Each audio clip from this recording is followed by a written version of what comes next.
Jay, and there's my daughter-in-law, Kimberly. So 8 young people, all 18 years of age. 8 young women, all 18 years of age. And, you know, 18-year-old young women are no different than 18-year-old young men.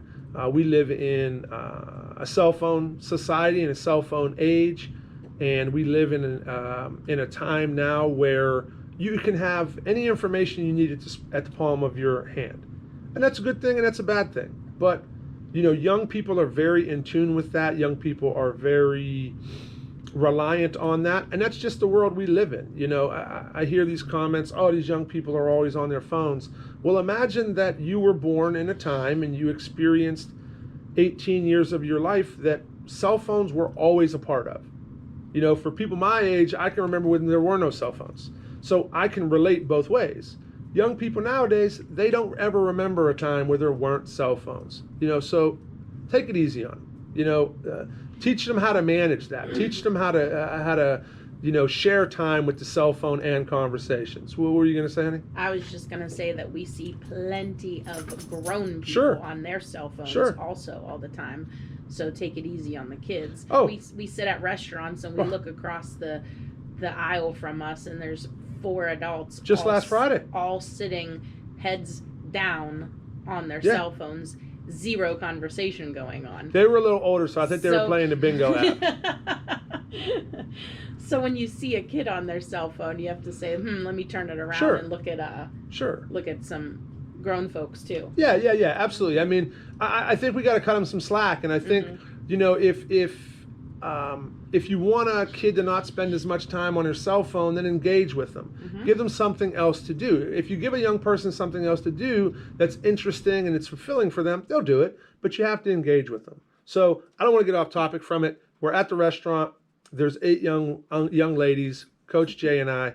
We have our breakfast. We're making small talk, and the conversation kind of shifts to they start to ask me about when I was young and when I was in high school, when I was in the service, and same with Coach Jay.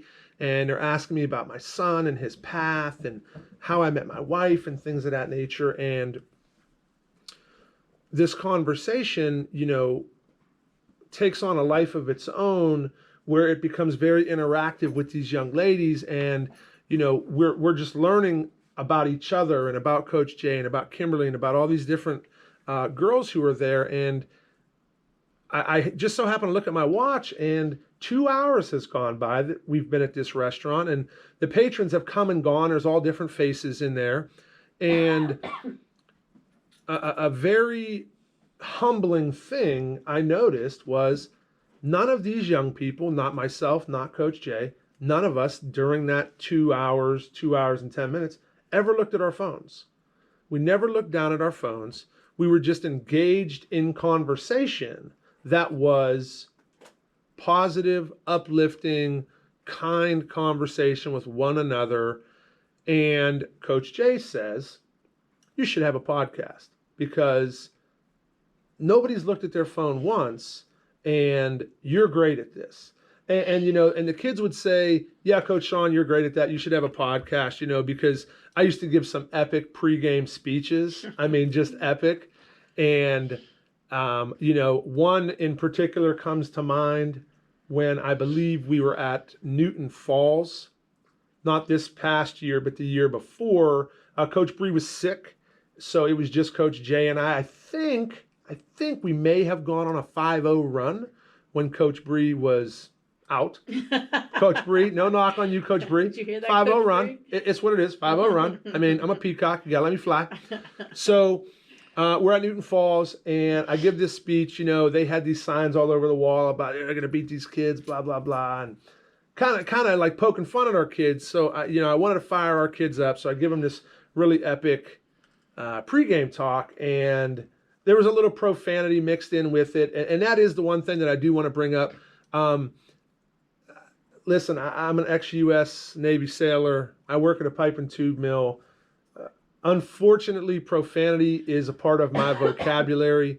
I will, to the best of my ability, try and limit it to, you know, not the big ones. I'll try to keep the big ones off of here, you know, but